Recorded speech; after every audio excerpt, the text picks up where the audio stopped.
Panoorin natin 'to. Well, alam naman natin karamihan ng mga tao, nanggigigil na nga dito kay Harimau,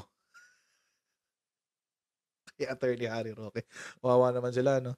But anyway, panoorin niyo 'tong video na 'to. Yan. Mr. President PBBM, gaya ni Inday Sara Duterte, mahal po namin kayo. Pero di po namin maintindihan bakit pumapayag kayo suwayin ng inyong pinsan. Hindi nyo ba ho napapansin na bagamat nagsimula tayo na nagkakaisa dahil meron tayong unit team, yung unit team na yan, pilit na winawarak at pinaghuhiwalay ni Speaker ang inyong presidential insan. Tama ba ho yun? Na kabuti-buti nung unang panahon ng inyong administrasyon, walang gusot. Ang nais lang natin, pataasin ang antas ng kabuhayan ng lahat ng Pilipino. Ngayon po, pinag-aaway-away tayo. Ano kinalaman ni Digong dyan sa video na? 318 po ang miyembro ng mababang kapulungan. Ba't pideya? Siya lang po pa talaga ang pupwedeng magsulong ng inyong agenda sa Kamara de Representante. Bagamat, desidido siya na pag-away-awayin tayo sa unit team. Uy, tayo na Baka ngayon. naman po pwede na kayo mag-consider. Tayo na yung sinasabi niya ngayon. Dati hindi Ngayon tayo na. See, alam nyo may change in narrative ngayon sa mga DDS. Pansin nyo, kanina si VP Sara. Ngayon, eto na. Okay, tuloy natin to. Bago tayo magtapos, mag-shoutout muna tayo sa mga kaibigan natin sa Sendwave. Kung kayo ay nasa US, UK, Canada, Italy, France, Spain, Ireland, and Belgium, may pwede ba na magpadala na inyong mga remittances sa Pilipinas gamit ang Sendwave. Okay, ang gagawin nyo lang, i-download ang Sendwave app, gawa kayo ng account, lagay nyo yung bank account details dyan, at pwede na magpadala sa GCash, cash pickup sa mga bangko at sa mga pawn shops, at magpadala sa mga bangko, lalo na yung mga may online account. At kapag ginamit mo po ang promo code ng Coach Jared, makakuha pa kayo ng karagdagan $20 free credit. Kaya yan, gamitan na sa Sendwave for all of your remittance needs. Yun. Ng kapalit nang maibalik na ang pagkasama natin, ang pagsasama natin sa unit team at maisulong na ang dapat na isulong, pababain ang presyo ng mga bilihin, mas maraming trabaho, mas mataas na sweldo sa sambayanang Pilipino. Happy ba po kayo na sa unang panahon ng inyong administrasyon, hindi pa nga midterm election, bakbakan na sa politika dahil sa inyong presidential insan? Makulit ka eh. Ang tanging pamamaraan po, Mr. President, na patunayan nyo na kayo talaga ang in charge, kumuha na po kayo ng bagong speaker. Ang speaker na tatawaging speaker. Dahil siya po talaga ay itataguyod ang integridad ng inyong Kamara de Representante. Masakit po sa akin. Minsan naging kongresista, minsan na tumatanaw na yung sandaling panahon ko po na nanatili sa Kamara ay ang pinakamasaya kong araw sa aking buhay na ngayon kinasusuklaman ng Kamara de Representante dahil sa mga kabalustugan na ginagawa ng kanilang liderato para lamang sa proyekto. Nakakalungkot po na aking mga dating kasama sa Kongreso nagrereklamo ngayon na kinakailangan magbayad sila sa kapwa kongresista para lang makakuha ng proyekto. Talaga? Bakit po naging ganyan na ang Kamara de Representante, Mr. President? Magbabayad sa Wala pong speaker na binobotong speaker na hindi ini-endorso ng Presidente. Talaga pa pong wala na kayong mapagkakatiwalaan na isulong ang inyong legislative agenda sa Kamara na hindi gumagalaw para paghati-hatiin ang bayan. Tingin ko naman po, meron at least isa na kayang gawin yan. At sana po, alang-alang na lang po sa kapakanan ni Juan de la Cruz at marami na pong nagugutom at ang sang-ayon sa pag-aaral, ngayon lang po nagkaroon ng ganitong katinding pagkagutom sa ating bayan. Abay, palitan nyo na po inyong speaker. Anong pag-aaral yun? Wait, anong pag-aaral yun? Ba't hindi ko alam? Yan naman tayo. Attorney naman. Attorney naman, oh. naman. Ano? Pinakamatinding gutom? Ngayon? Hindi ba nung panahon ng pandemic? Mas maraming gutom nun. Eh di ba merong ang survey na ano, parang, hindi pala survey, merong statistic ang PSA na parang around, ano ba yun? Ilang percentage yun? Ang ano, ang naiaho na sa kahirapan. Wait lang. Okay lang naman po muna, basta wag OA. Adong OA.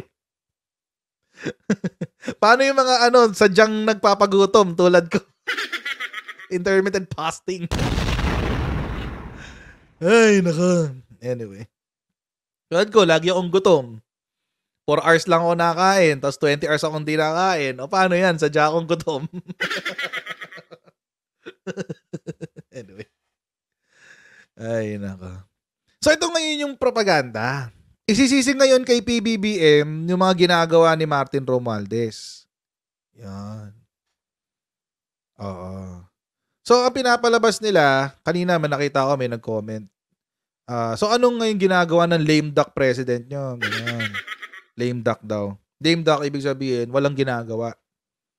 Kasi ang so in essence, ang gusto nilang sabihin, walang nangyayari ngayon sa sa Pilipinas nang hindi inaaprubahan ni Martin Romualdez. Ito pa isa. Siyempre, hindi pwedeng walang input itong si Ateng. Kailangan may input din siya. Alam natin, nakaliwat kanan din yung mga akusasyon laban o paninira laban sa pangalawang Pangulo. Sa tingin ho ninyo, may mas malalim pa na dahilan. Alam natin, dahil nga, nabanggit mo na kanina, tungkol kay Congressman Pulong at kay Mayor Baste. Pero may mas malalim ba? Pero pa bang Mayor Baste? Yung itong mga paninira ito laban sa kanya na mag-anunsyo, bigla-bigla. Kasi maraming nabigla din, tatakbo na palang sa susunod na eleksyon, sabi ng pangalawang Pangulo. Kung araw-araw kang gumigising na iniisip mo ano ba ang bagong itatapon sa akin, nakita mo naman medyo nahulog na ang katawan ni BP, nangayayat, no? Sa kanya mahalaga ang punto de vista ng kanyang mga anak, ng kanyang pamilya, ng kanyang nanay, no? Sa tingin ko, yung hindi ba nakikitaan siya na nakatulong naman ako sa inyo, nakaambag naman ako sa inyo, wala mo akong ginagawang masama. Sa tingin ko, napakahirap na sitwasyon yon. At alam lahat natin, connected yan sa 2028. Yes. In effect, meron na doon sa triumvirate, yung triumvirate ng power, yung nagsishare ng power. Kitang-kita mo dyan si Speaker, nag-aambisyon. Hindi tinitigil. Sige lang ng sige. Makikita mo, sa tingin ko, yung unelected, pero asawa ng Pangulo, malaking bagay rin yan. Ako, hindi mo naman kasama sa kasunduan ng unity yung dalawa eh. So malaking bagay sa akin na ang Pangulo magsalita.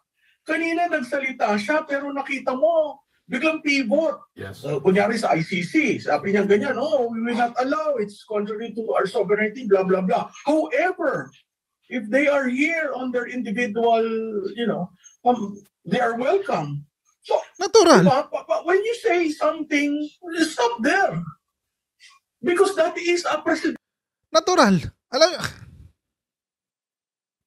Natural, pag ang ICC pumunta sa Pilipinas, yung members of the ICC pumunta ng Pilipinas kasama ng pamilya nila para magbakasyon, alam naman pigilan mo yun.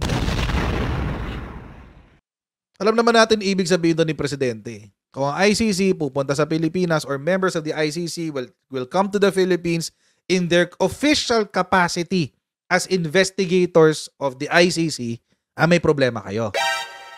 Pero kung pupunta sila sa Pilipinas bilang mga turista, gagasto sa mga hotel, gagasto sa mga restaurant, mag-e-enjoy kasama ng pamilya nila, natural. No, hindi siya bobo. She is actually very smart na pinapaikot niya yung sinabi ni PBBM to make it sound negative. Yan, pero sila ni Attorney Harry Roque. Spin doctors. Potential pronouncement. Pag nag-however ka, but, if, conditional lahat yun. So wait. yung kanina, Bago ka magpatuloy. So, nung sinabi ni Digong na kill them all, it's a policy? Nung sinabi ni Digong na patayin lahat ng drug pusher, it's a policy? It's the policy of Malacanang?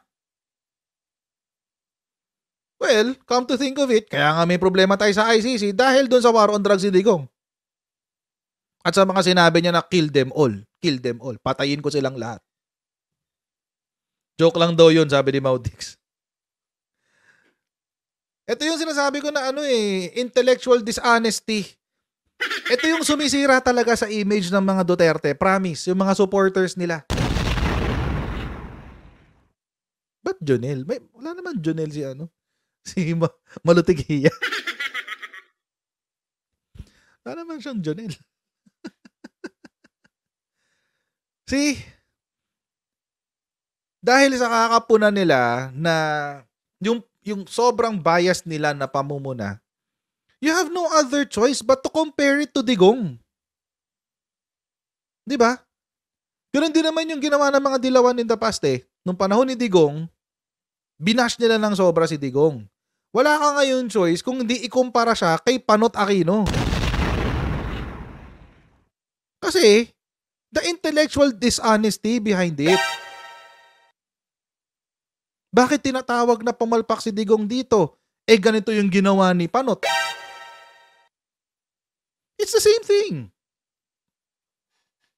This is the very same thing. Parehong pareho.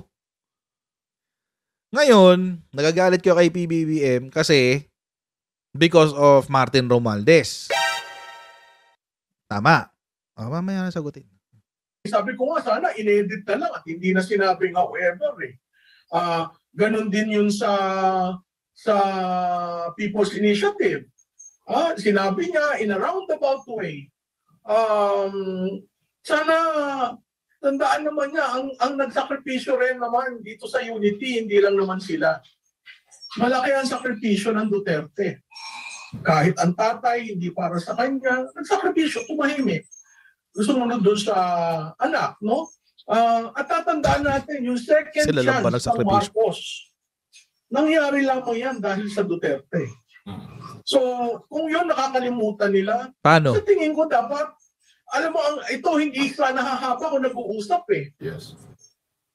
Pero ang sense ko, wait lang Hindi ko matiis na mag-react doon sa sinabi. Tuwing naririnig ko yan talaga, hindi ko matiis na mag-react dyan. The second chance of the Marcoses daw happened because of the Duterte. Partly siguro. In part. But not as a whole. Mga kotsero, Diyos ko. Sa mga loyalista pa lang, may 16 million ka ng boto. Idagdag mo yung 2% ng mga DDS.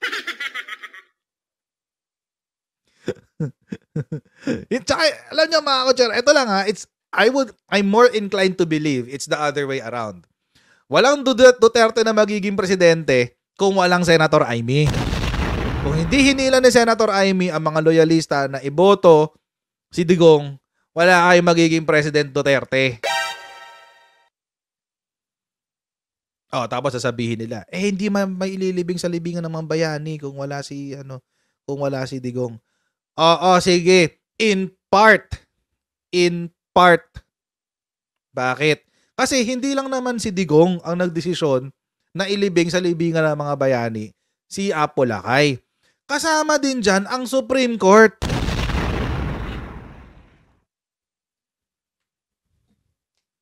Kaya wag kayong magbilang ng utang na loob kasi sigurado kayo ang talo.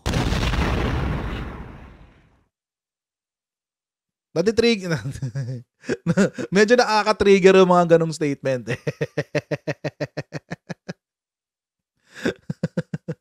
Medyo nakaka-trigger yung mga ganong statement. Kasi yun yung totoo. Wala wala tayong pag-uusapang President Duterte kung walang boboto sa kanyang 16 million. 16 million ba yun o 17 million? Mga more or less ganun. Oh, tapos ang bumoto kay PBBM during that time as Vice President is around what? 14, 15 million. Imagine, kinarga ni Presidente, si former President. Wala pang DDS nun. So wag kayo magsingil ng utang na loob. Utang na loob. Utang na loob. Huwag kayong maningil ng utang na loob.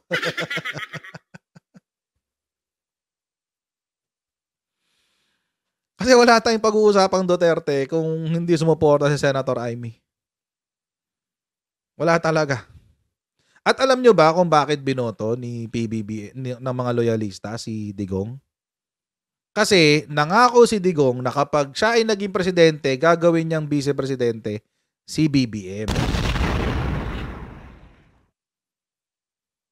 Naalala niyo yun? Oh, nung kampanya ni Digong, lagi niyang binibuild up si Apo Lakay. Sinasabi niya, si Apo Lakay ang best president. Oo, tapos para makuha ang loob ng mga loyalista, para iboto siya. Naalala niyo yun?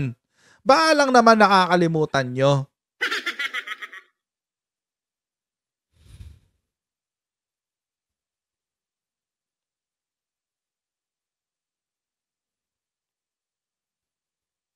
Oh, tapos nung binoto, sige, sabihin na natin na tumulong para maipalibing sa libingan ng mga bayani. Sige, okay lang, walang problema.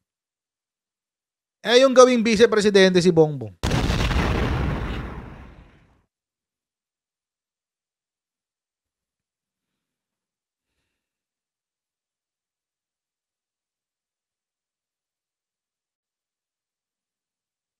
So wag niyo sabihin na walang hila ang mga loyalista.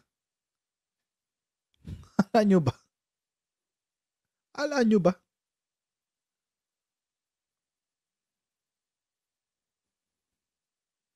Tapos alam niyo nakakatawa? Ang mga nangangampanya kay Digong, kay PBBM, sinasama si Digong sa kampanya. Hindi si Miriam ang inakampanya. Si Digong.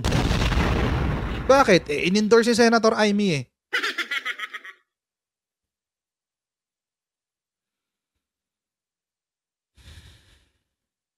Tapos ngayon sasabihin, walang second chance ang mga Marcoses kung walang mga Duterte. Huwag tayo magbilangan ng utang na loob. Sigurado kayo ang talo.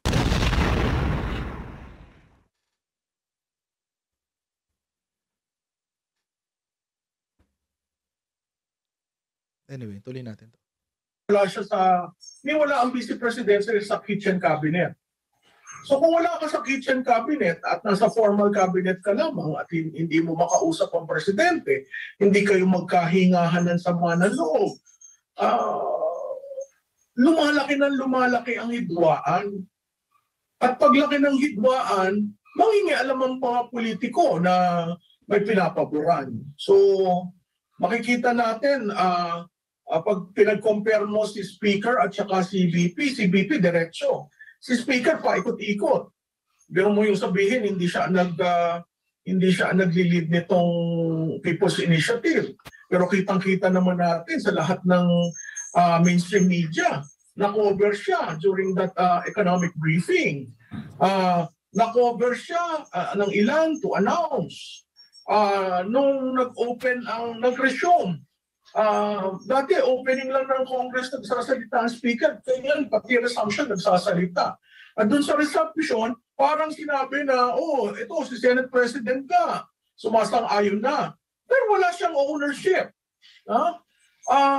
Basic yun eh. So sino nagpalabas ng pondo ng bayan? Kung hindi ang Speaker ang nagpaalakad yan, ang mga congressman naman, umaasa lang yan sa releases ng accounts. So, babalik tayo. Sinabi ng kanyang spokesperson, si Congressman Tulfo, walang kinalaman sinabi na hindi niya alam at hindi niya alam kung ano yung sinasabi ni Senator Bato, at hindi siya sumasagot sa mga hindi nag-name. I mean, this is really too much power. Look at his demeanor. So, sino ba talaga ang presidente?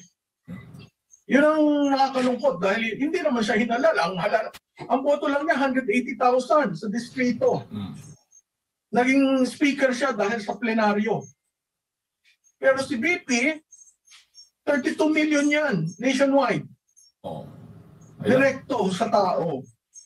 At nakikita rin po ninyo, Prof, na ipinapakita din ng pangalawang Pangulo kung kaya niyang tumayo mag-isa na wala mang kinikilingan na kahit sino. I mean, Duterte, sabi mo nga kanina, namumuna yan. Mas mataas yung botong nakuha niya anong nakaraang eleksyon. Oo, tama yan, Jade. Hindi, wala siyang kapartido. Ang sa tingin ko nagsalita lamang sa House of Representatives to take her side is si ngayong Congressman Claude Bautista. Uy, kasama si GMA, uy! Bakit di mo sinabi si GMA? Ay, nako, bakit kaya? Ba't exempted?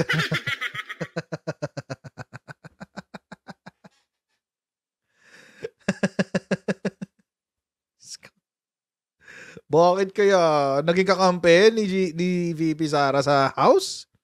Claude Bautista lang? Really? Sino yung tinawag ni VP Sara na na friend? In politics, it's rare that you have a friend. Ay, ba't ganon? Yan ang problema eh. Ang dami kasi nakamonitor ngayon sa politika. Mahirap magkwento ng kulang-kulang. Anyway, tuloy natin. Sabi nga nila, weather lang no? Pero ang nakakalungkot doon, parang kinalimutan na nila lahat at tinalikuran na nila si Vice President. For the simple reason that we have a speaker who knows how to use money politics. Yun ang nakakalungkot. Kasi kung wala kang bakit di nyo sinasabi yan kay GMA noon? Sa gera na ginagawa ni Speaker. Ba't kaya hindi na sinasabi yan kay GMA noon? No? Weird.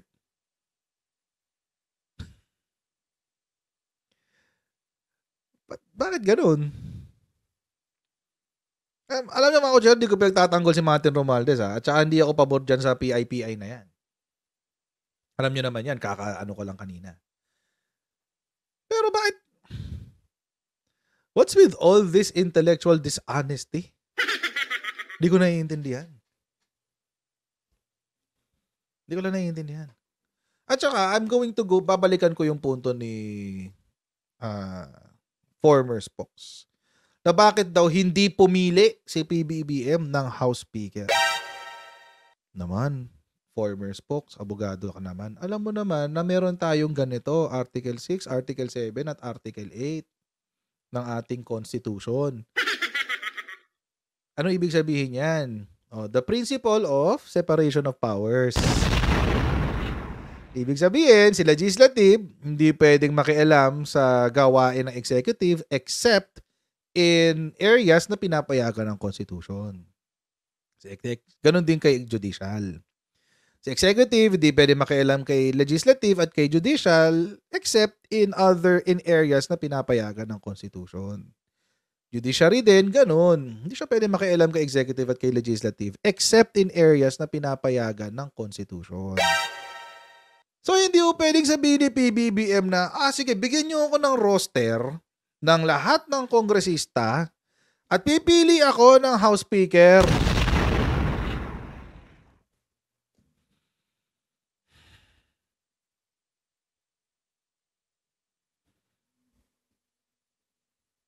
Hindi pwede yun. Alam naman ni former spokes yun. Kung ganun yung gawain dati, baka iba na ngayon. Kung ganun yung gawain nung panahon ni Digong, kung saan Bigla-bigla na lang nakaupo si GMA at pinatalsik si Alvarez kung saan nag-aaway si Cayetano at si Velasco para maging House Speaker dahil pinili daw ng presidente. Baka iba na yung sistema ngayon. Baka totoong hands-off na ang presidente. Baka. I'm not sure. Baka lang.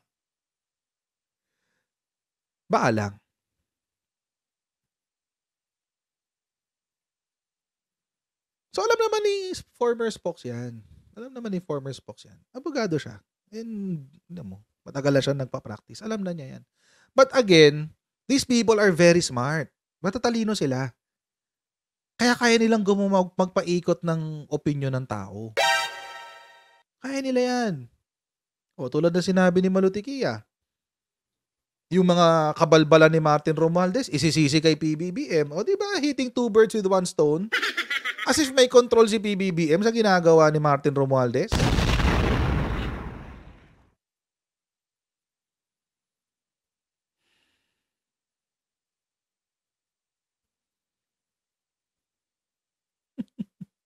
Diba? At saka parang pinapalabas pa dito na kawawang-kawawa naman si VP Sara. Kasi ganito, hindi siya sinasama sa mga meeting, etc., etc. What have you. Wala siya sa political scene, etc., etc. Ganun yung pinapalabas eh. Ano bang involvement niya sa paggawa ng batas? Si VP Sara ba ang gagawa ng batas? Hindi. Bakit si Speaker ang kailangan kausapin at saka si Mig Subiri? Sila yung magsusulong ng batas para ma-empower ang Marcos administration.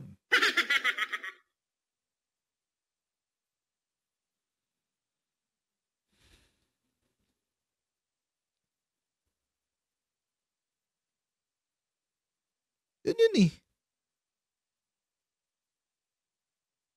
Pinsan daw kasi. Okay. Yung anak na binigyan ng 51 billion, walang issue? Hindi issue yon. Anak yun.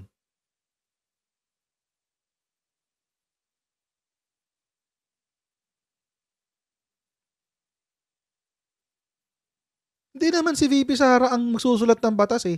Hindi naman si VP Sara ang kukumbinsi sa Kongreso para ipasa yung batas. Hindi naman siya. Iba yung trabaho ni VP Sara. Let her focus on her job. At magpabida siya, magpasikat siya through DepEd and being the Vice President. Dahil yun yung mandatong binigay sa kanya. Kung susundin natin strictly yung mandato ng Vice President, ay walang gagawin si VP. Diba yun ang sinasabi nila? Si VP Sara, mas malaki ang kanyang mandato kumpara kay Martin Romualdez. Kung susundin natin yung totoong mandate ng Vice President, wala siyang gagawin. Umupo ka lang dyan hanggang sa panahon na bababa si PBBM dahil natapos niya ang kanyang termino. Hindi pa pala abot dun. Na may mangyayari kay PBBM na masama at ikaw na ang magiging presidente. Gusto niyo yon?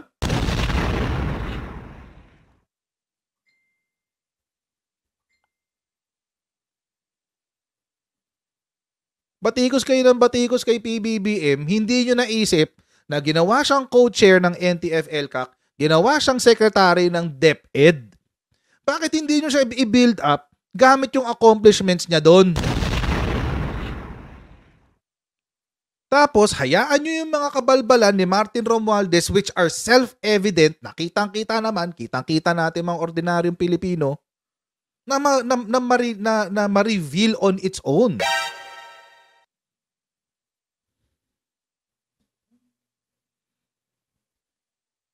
Lahat naman tayo makikilala sa bunga natin eh. Kung ang bunga natin walang kwenta, panis, alam na.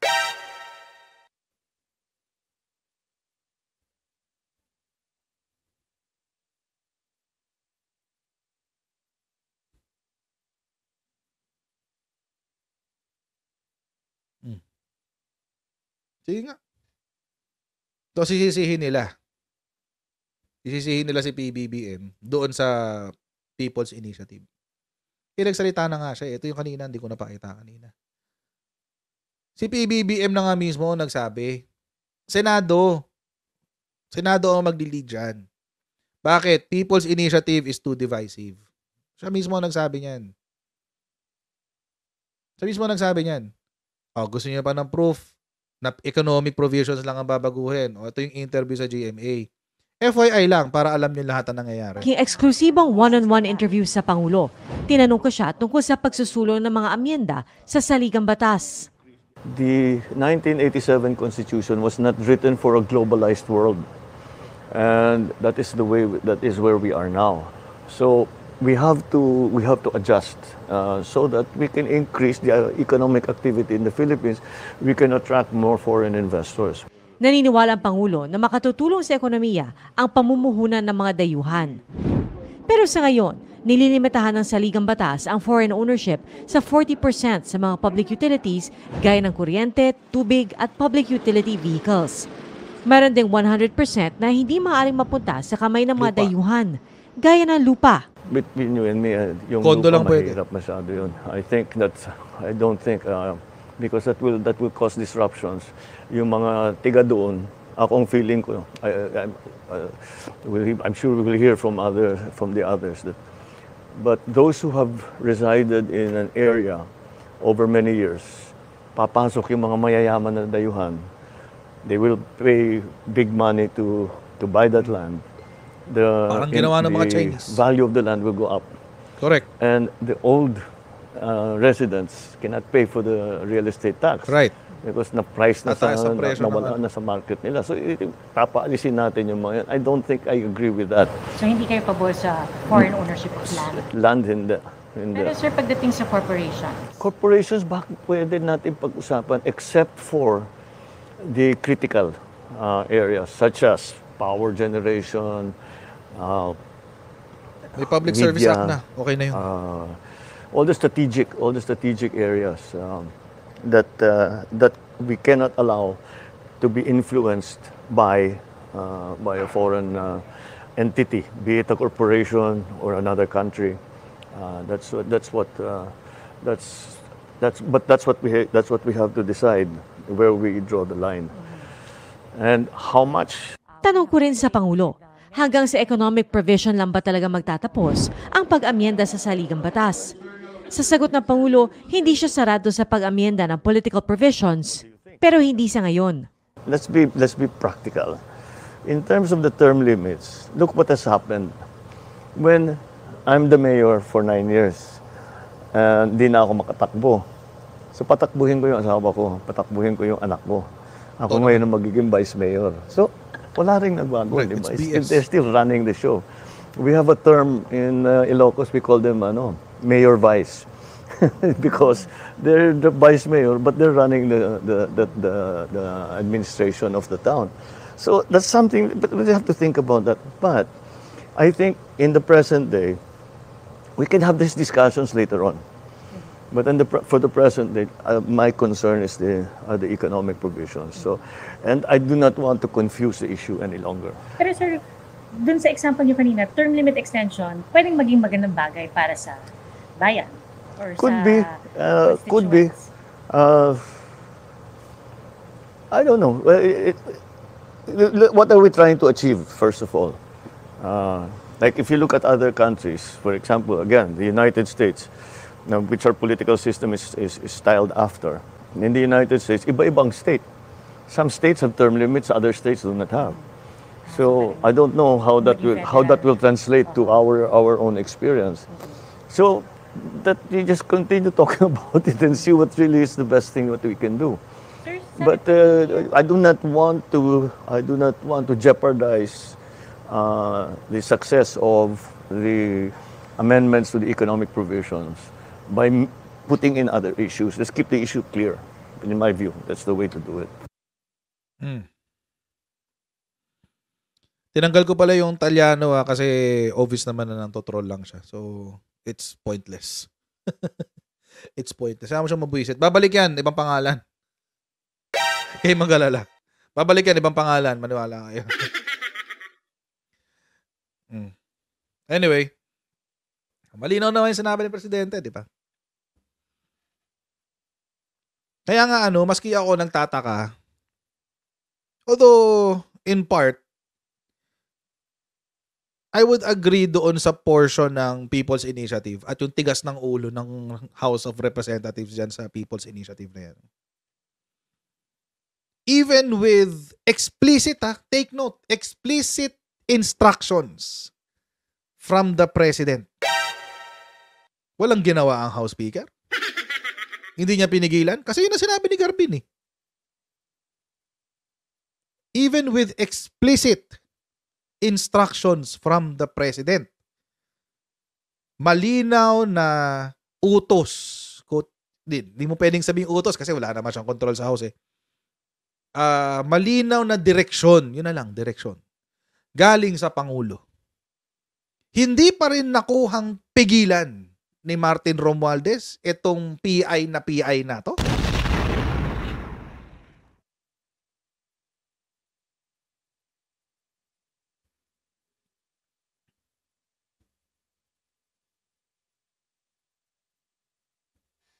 Kasi si Garbin mismo ang nagsabi eh.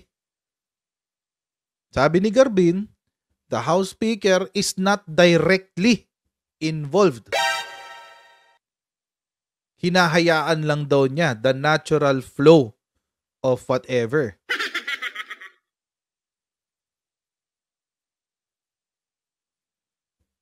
Kahit meron direktiba galing sa Pangulo, tigilan nyo na yan.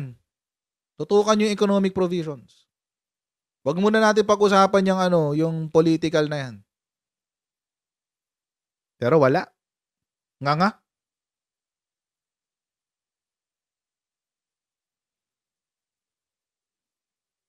Kaya ngayon nababatikos si PBBM dahil kay Martin Romualdez. Kaya ngayon may bala tong mga taong katulad ni Malu Tiquia, katulad ni Harry Roque. Pinagmumukha nila na lame duck si Presidente. Dahil dyan. Pero tayo, alam natin yung totoo. Well, siguro hindi lahat kasi may mga gusto kay House Speaker dito sa chatroom.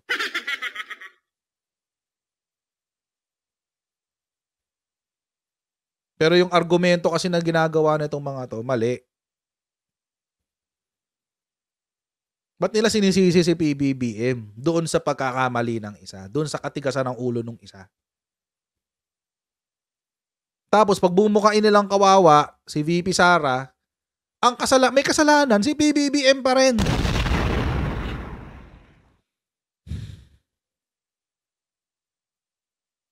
Sinisisi nila si PBBM dahil doon sa kasalanan ng Martin Romualdez. Sinisisi nila si PBBM dahil doon sa ginagawa, dahil doon sa nangyayari kay VP Sara.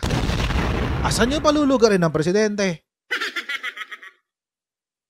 Sinisi nyo doon sa ICC. Sabi nyo, merong nagbagong ihip ng hangin ng Pangulo. Naalala ko yan, sinabi yan ni Harry Roque. Nagbagong ihip ng hangin sa Pangulo, kaya papasok na raw ang ICC. Nagsalita ang Presidente, nilinaw mo ba ngayon yan, Harry Roque?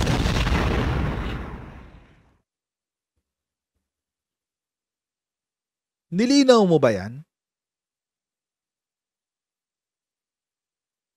Hindi.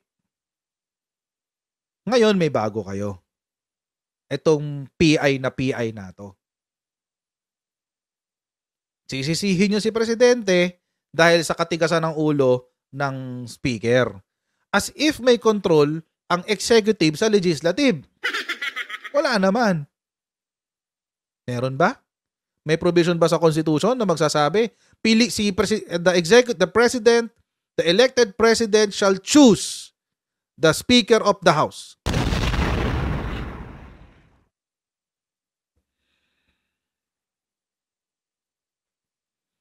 Namang ganun. Hindi ko nagigets eh. O maski daw si Bato de la Rosa. O tama, pati si Bato de la Rosa. Hindi ko nagigets. Kung pupuna kayo kay House Speaker, keep it within the House Speaker. Doon nyo lang ituro. Kasi itong isa, busy. Dinadamay nyo sa politika nyo. Hindi naman siya dapat nadadamay dyan. Sasabihin naman ng mga DBS. May basbas ng Pangulo yan. How do you know? Si PBBM nga nagsabi, economic provisions lang daw ang babaguhin. Pero ang gusto ng House of Representatives, pinipili nila yung political provision.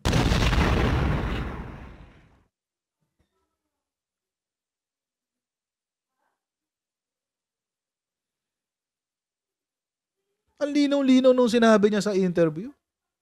Economic provisions lang tayo, wag muna tayo sa political. Pwede yan siguro in the future.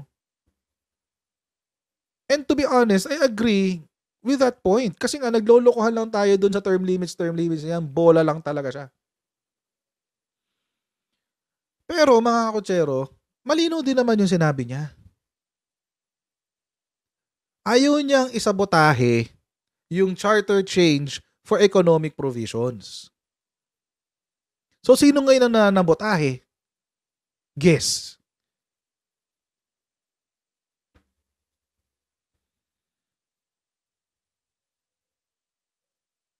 Anyway, kung may puna kayo sa charter change, keep it within the people involved. Ito nga, si VP Sara nga, mayroong opinion sa charter change, pero walang opinion sa West Philippine Sea.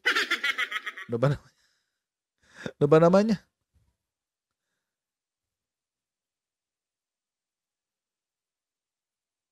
But that's a whole other topic altogether. Gusto nilang i-divert to 51 billion ni Pulong. What possible?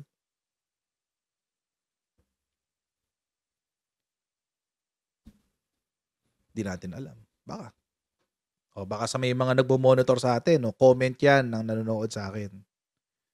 Sabihin. Anyway. Ganun naman kasimple yun, guys. Nasabihin ng iba dyan, hindi, loyalista ka lang, kaya mo pinagtatanggol si BBBM. No! At least, even if I'm a loyalist, meron naman akong common sense. Ay, wag nating sabihin yung common sense, baka may ma-offend. Nakakaintindi naman ako ng logic.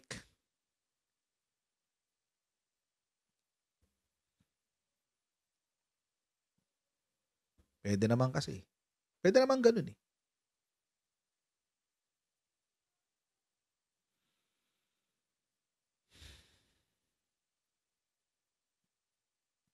So ngayon, may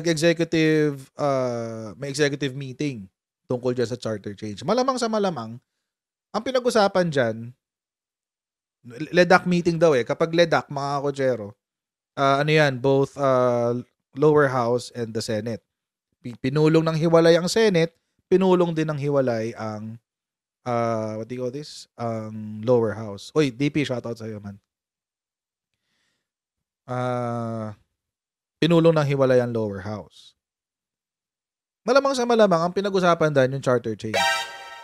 Kung bukas, wala pa rin pagkakaiba, hindi pa rin nagbabago itong lintik na People's Initiative na to.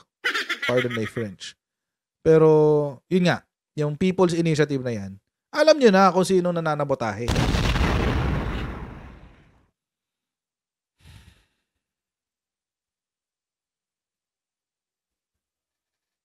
Kasi yun lang naman ang way. Para pumayag ang lahat. Para pumayag ang lahat. Diyan sa charter change. Economic provisions lang. Huwag niyo pakialaman yung iba. Ito lang. Ito lang naman yung importante. Kasi ito yung pinakamalapit sa tiyan nating lahat.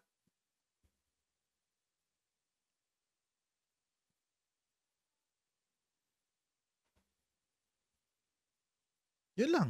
Ganun lang kasimple yun. Ito yung pinakamalapit sa tiyan nating lahat.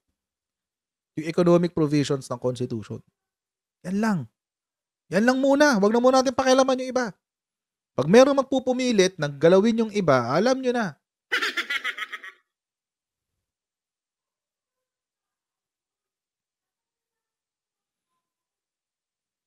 Oh, yun.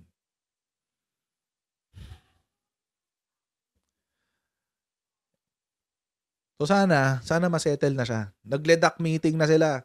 Executive session with the President, lower house at upper house. Sana naman, ayusin nyo na yan. Kasi bago pa magkaroon ng constitutional crisis. Mas mahirap yun, guys. Mas mahirap yun. Niwala kayo. Mas mahirap yun.